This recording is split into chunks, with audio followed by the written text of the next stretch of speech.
Okay. Yesterday, I've asked the Finance Ministry as to who was the fund manager, investment bank or fund manager, managing the units that are being held in BSI Bank in Singapore, owned by 1MDB. The reply that I got from the Finance Ministry stated that no investment bank was appointed to manage the state investment firm's funds in the Cayman Islands.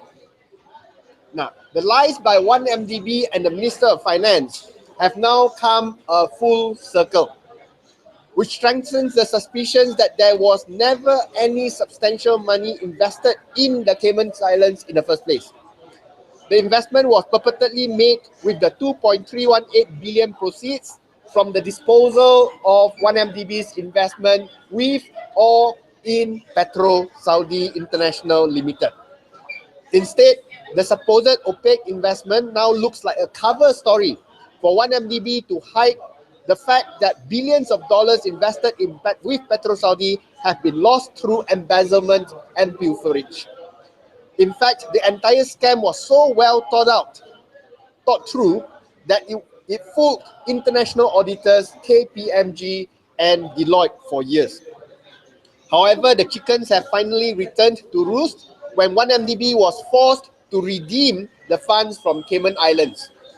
So under pressure from debtors, 1MDB CEO Aru Kanda hurriedly announced on 13th January last year that following a commitment made by the chairman of the board of directors, 1MDB can confirm that it has now redeemed the full 2.318 billion invested by the company in a Cayman Islands registered fund. This was done in January last year.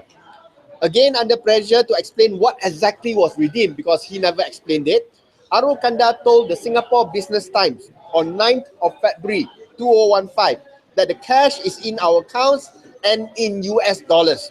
I can assure you about that. I have seen the statement. So Aru Kanda unequivocally said that it was cash in a bank account in Singapore. The Minister of Finance further confirmed that on 11th of March 2015 in Parliament, in a reply to me, that the cash was held in BSI Bank Singapore. He further explained that the money wasn't repatriated to Malaysia to avoid the hassle of Bank Negara approvals. However, following a damning expose by the Sarawak report that BSI Bank denied the existence of cash held in 1MDB account, the Minister of Finance retracted his earlier reply in Parliament. On 19th of May 2015, he informed the House that the redeemed proceeds were assets and not cash. So no more cash, it is assets. But a few days later, the mystery deepened further when the second Finance Minister, Husni Hanazlah, claimed that what was held in BSI Bank were units and not assets, when asked to clarify what exactly these nature of assets were. On 10th of June last year, without explaining what these units were Aru Kanda blamed the entire fiasco of the cash to assets to units on miscommunication on the matter. Now, the latest reply by the Finance Minister has proven that Aru Kanda and 1MDB has miscommunicated not only on the form of proceeds which were redeemed from Cayman's investment. It's not only about whether it's cash or assets or units. The reply showed without a doubt that Aru Kanda and 1MDB lied about the fact that the balance of the 940 million investment in Caymans were redeemed in the first place. They were never redeemed. Whether cash or assets or units, they were never redeemed, because the reply said it is still in Cayman Islands. Now, what is worse is that Dato' Sri Najib Razak, as the Finance Minister, said that there was no investment bank fund manager for the units. How can there be units if there's no fund manager? That's the question that we need to ask the Finance Ministry. What type of Asset is units if there's no fund manager. If you invest in public mutual unit trust, okay, you have unit trust, you have public mutual as a fund manager, or M Invest Bank as a fund manager. But in this case, we have units, no fund manager. So the explanation is completely unbelievable. 1MDB must be the first investor in the world who can hold fund manager-less units, creating a brand new class of investment assets. If not, all of the above points to the fact that lies after lies after lies were told by 1MDB and the government to carry out a massive cover-up of the loss of billions of ringgit by 1MDB over its investment in and with Petro-Saudi International.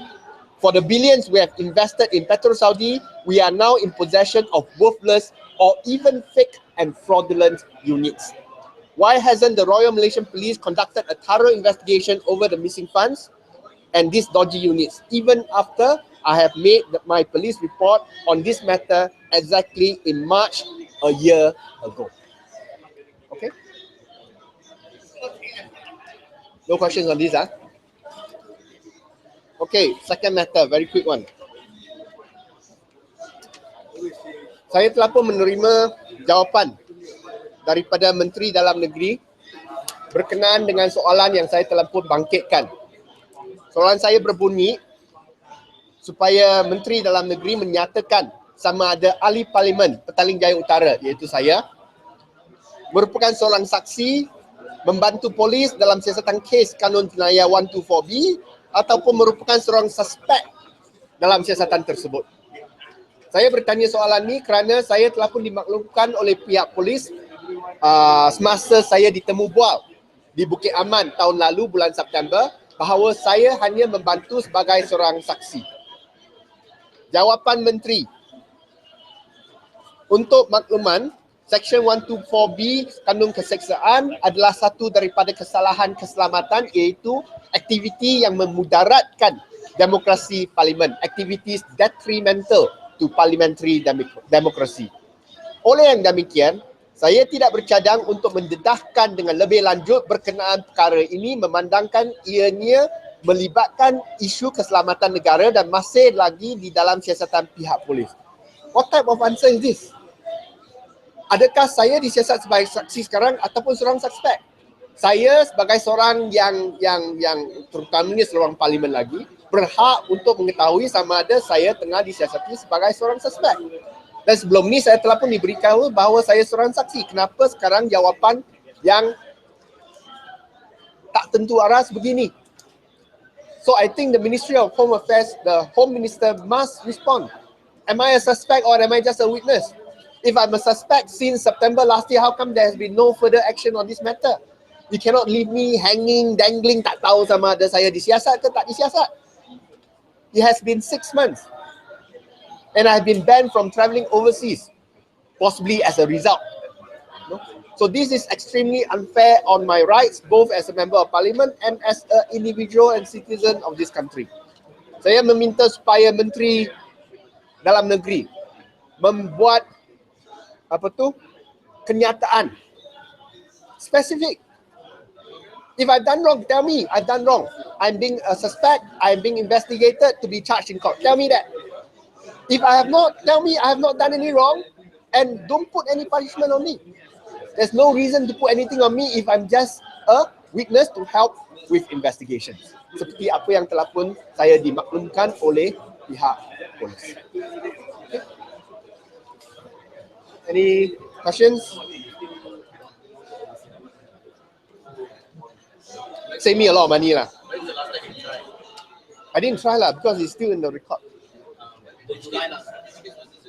This was in end of July last year.